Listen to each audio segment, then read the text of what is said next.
Jesus wept. Did you know that? Stay tuned. Bible 360 starts right now.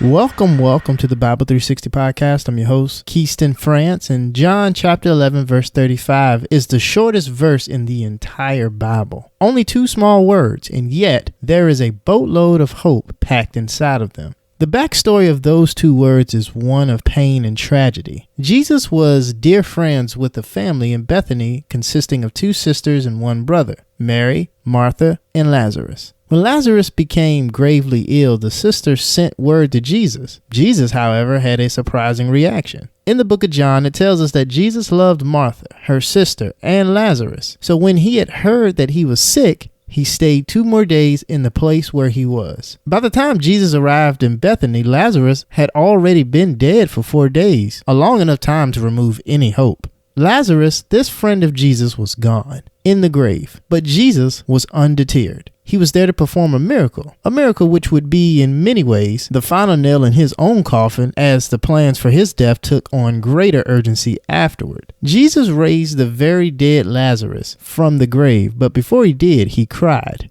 Jesus wept. Can you fathom that? The God of the universe cried? It's heart-stopping to think of, and it sort of makes you ask what the bigger miracle of this passage is. Is it a Jesus who can raise the dead, or a Jesus who weeps alongside his friends even though he knows he's going to do so? Both. That's the kind of Jesus we follow.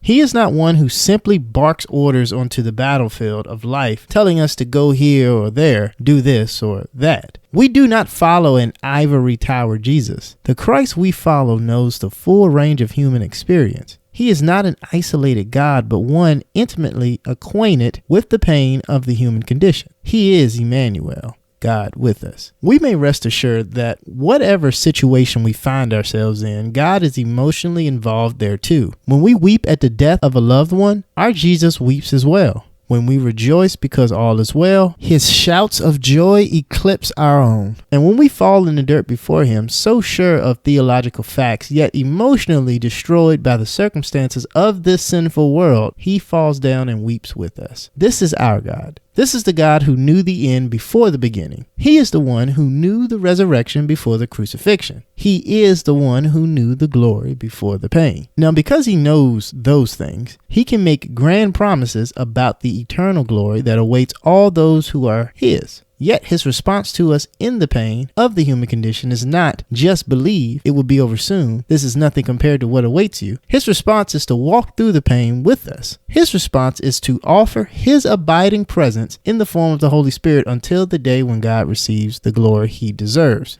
At the end of this life, he will still be there with us. But will we be seated together beside the throne of the Father? Perhaps not even being able to remember those times when he knelt in the dirt beside us and wept? But until that time, maybe sometimes what we need more than just another explanation, another cliche, or another promise of heaven are tears. Tears of the one who understands. Tears of the one who empathizes. Tears of the one who doesn't only tell us that everything will be okay in the end, but tears of the one who feels our pain as deeply as we do. Think about it.